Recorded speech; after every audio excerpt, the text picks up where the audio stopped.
I'm joined this morning by members of my command staff, members of the Major Crimes Unit, members of the Arson Task Force, members of the Alcohol, Tobacco, and Firearms, who will work in conjunction with our Arson Task Force, members of the Monroe County District Attorney's Office. And as we go through the statement, I'll get to some individual names. This is regarding a cold case murder arrest from 17 Yates Street that actually occurred on February 28th of 2004. A Monroe County grand jury indictment was unsealed in Monroe County Court this morning, charging Timothy Kuhn, 63, with murder in the second degree and arson in the first degree for intentionally starting a house fire at 17 Yates Street on February 28th, 2004, that killed 8-year-old Savannah Strebber. Kuhn was arraigned before Judge Stephen Miller on those charges this morning. He is currently being held without bail in the Monroe County Jail. In early December 2023, investigators presented evidence to a Monroe County grand jury that subsequently handed up a sealed indictment with the charges. A Monroe County judge issued an arrest warrant for Kuhn.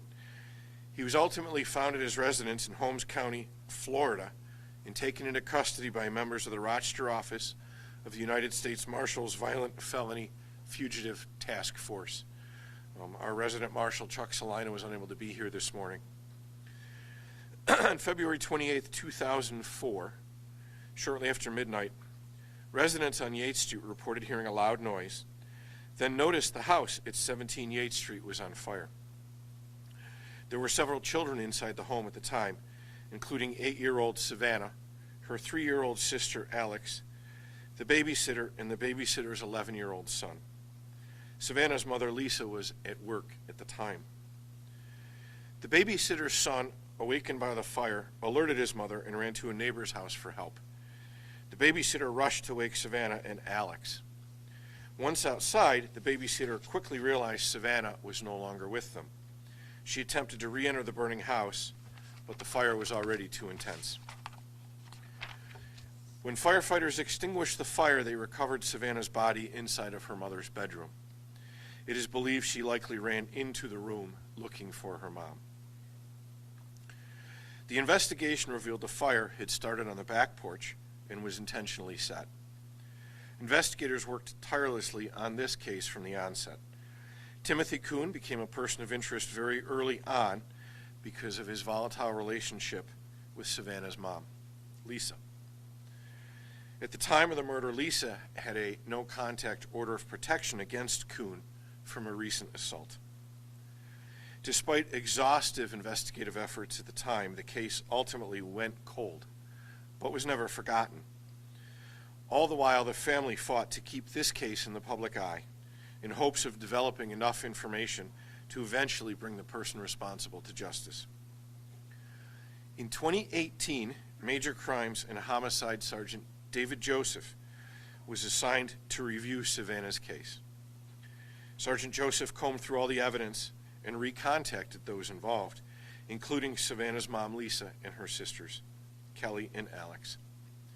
Sergeant Joseph also sought help from the Monroe County District Attorney's Office, with ADA attorneys Sarah Von Stridunk and Pat Gallagher joining the effort. Also joining the investigation were our federal partners from the ATF, who regularly work with the Arson Task Force, and of course members of the Rochester Fire Department who work the Arson Task Force with us. Over the last 5 years, Sergeant Joseph, ATF investigators, and the Arson Task Force traveled to several different states as part of this investigation. It is because of their tireless work that we are able to be here today with Savannah's family to announce this arrest. I want to thank all the investigators and our partners who spent the last 2 decades working on this case, especially Sergeant Joseph, Assistant DAs Von Striduk and Gallagher, and our ATF partners. And I want to thank and commend Savannah's family, Lisa, her dad David, and her sisters Kelly and Alex, for never letting anyone forget about Savannah. We know this arrest will not bring her back, but we hope that it will bring you some sense of solace and that the person responsible will finally face a court of law.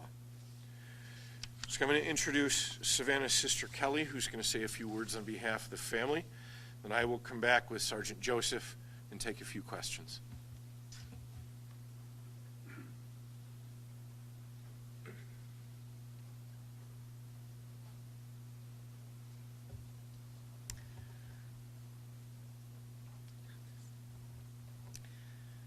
We're just happy an arrest has finally been made.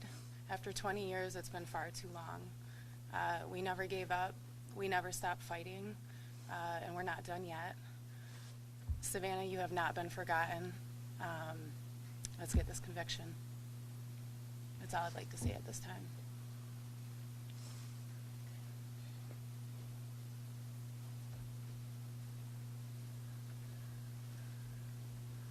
I'd like to introduce Sergeant David Joseph from the Major Crimes Unit, and he'll field a few questions.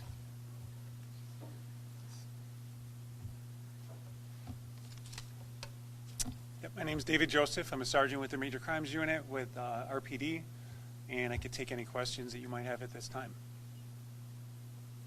What was it that kind of clenched the investigation now? Was it to bring you to this point today? It was a combination of different things over the past years, definitely more recently than when this all occurred. We obtained more information, reached out to different people. More people had maybe a little bit more statements that they wanted to provide, more so than maybe earlier. And it was just a opportunity to reach out. It gets challenging after so many years to find what you need to go forward with a case. It's difficult enough when things happen more recently, but when it's a cold case like this and you get more information, you have to kind of reach out to others and kind of put the puzzle together. So there wasn't any huge piece that came forward, but it was just some more information that we got, and we were able to work with it. Was Kuhn the sole person of interest in this case? Were there others? And what sort of stood out? Maybe you mentioned there was a mother and no contact order, but as the years unfolded, was there anybody else that stood out in this investigation?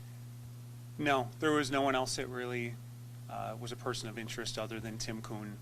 He had been the person of interest pretty much since the onset, and there wasn't enough 20 years ago to go forward with a case to prosecute, but more recently there has been. So that's the direction we went. It's pretty unusual to have an almost 20-year-old case solved or at least brought to this point for an arrest. It is. It's unusual. It's difficult. I can't thank enough the Strieber family. I mean, today's about Savannah. I can't say enough about Kelly, who, although very frustrated, we've talked, we've met many times over the last 5 years. Extremely understanding, patient, kind, gracious, never upset, never. I know she was inside, but never towards law enforcement. And I can't say enough about her. She's the ultimate big sister. I mean, she's kept Savannah's spirit alive, never gave up. I would get tied up with other cases, and Kelly would reach out, probably more than I reached out to her, but we would always contact, get back to each other and talk about the case and maybe what steps we had to go forward.